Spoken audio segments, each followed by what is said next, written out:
IAS Academy. As part of our film series 2021, we are going to cover different topics of different different topics, and as part of that I have chosen international organization, and today we'll be dealing with the topic international labor organizations. So international labor organization is established in 1990 by the Treaty of Versailles, and its aim is to promote social and economic justice through setting up of international labor standards. So generally what it means is that we know that we live in a more or less capitalistic world, so it is pretty obvious that many corporates might ignore the quality of life of laborers. They might exploit. So there are chances for that. So in order to prevent that, in order to provide a better quality of life for laborers around the world, workers around the world, ILO will be working towards that, and they will be setting up international labor standards, and they will promote internationally recognized human and labor rights. And it is the one important point is that it is the first affiliated specialized agency of the United Nations. So when we say specialized agency of United Nations, it means those will be independent organizations. Okay, specialized agencies of United Nations are independent organizations which will be working in coordination, will be working together with United Nations. So these organizations will be working together with United Nations towards whatever their motives are. So such example will be WHO, World Bank, IMF. All these organizations are example of specialized agency of United Nations. Now in ILO we have 187 member states, and its headquarters is located in Geneva, Switzerland.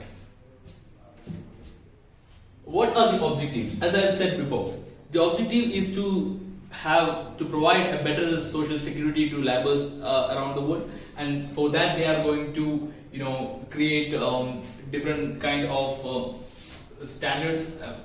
So first, to promote and realize standards and fundamental principles and rights at work, and to create greater opportunities for women and men to secure decent employment, and to enhance the coverage and effectiveness of social protection.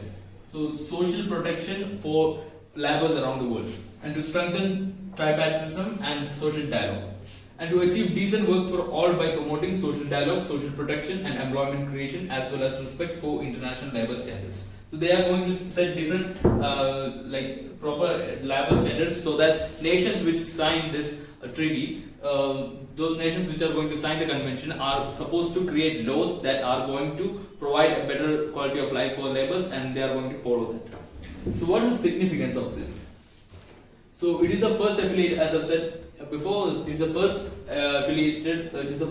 affiliated specialized agency. So before this, the ILO was affiliated to League of Nations. So League of Nations was the first intergovernmental organization that was formed around the World War I time. But later on that was dissolved, and after that it was affiliated to United Nations. Now, about recognition. So ILO has won Nobel Prize in the past. It has won Nobel Prize for Peace in 1969 for improving peace amongst classes and pursuing justice for workers, and for providing technical assistance to other developing nations. What about the structure? So which are the bodies that are controlling this? So it is ILO comprises governments, employers and workers altogether, and it is divided into three main bodies. So the three bodies are International Labour Conference, Governing Body, and the International Labour Office. So International Labour Conference sets the international labour standards. So all those standards or all those guidelines which the nations have to be followed, those will be set by International Labour Conference, and it meets annually, and it is often referred to as International Parliament of Labour. It is also a forum for discussion of key social and labour questions. Now, secondly, we have Governing Body, which is the Executive Council of the ILO. It meets 3 times in 1 year. Here, the International Labour Conference is meeting annually. Okay, here it is 3 times in a year. It takes policy decisions for ILO and establishes the program and the budget. Then we have International Labour Office. It is the permanent secretariat of the ILO. So what are the functions that ILO has? So first is creation of coordinated policies and programs directed at solving social and labor issue. So they are going to coordinate policies, they are going to have set different standards for them. Then adoption of international labor standards. Okay. Then we have assistance to member states. So those states which are going to sign this convention, they will provide assistance to these countries so that these guidelines are followed. Then they also work towards human rights protection and also research and publication. So ILO gives publication, they publicize 3 reports, and towards that they will do research and they will give out these reports. Now about international labor standards. So we need to know one thing, that these international labor standards that I have been talking about, it is not binding exactly. But when a nation is going to sign a convention with ILO, in that case it is going to be binding. See, it is legally binding. So you need to understand this difference. The ILO sets international labor standards with conventions which are ratified by member states. These are not binding. But while ratifying an ILO convention, a member state accepts it as a legal binding instrument. So many countries use conventions as a tool to bring national laws in line with international standards. Now, the ILO has 8 fundamental conventions from that form an integral part of the United Nations Human Rights Framework.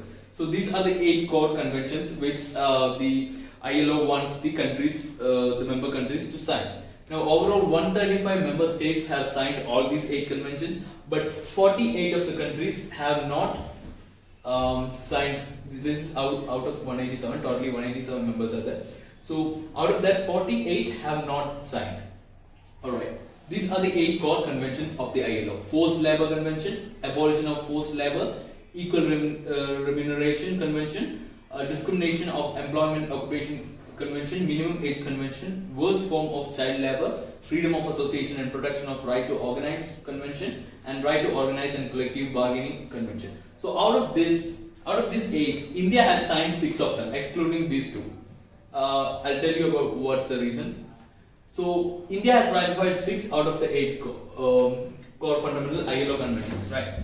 So out of these 2, Freedom of Association and Protection of Right of Organized Convention and Right to Organize and Collective Bargaining Convention, these are not signed by India. The reason is because in India we have a law. What is that law? So due to certain restrictions imposed on the government servants, it is concerning the government servants, that the civil servants, the government officials. So under the Indian law, government officials are not supposed to, have strike. They are not supposed to. They do not have the right to strike.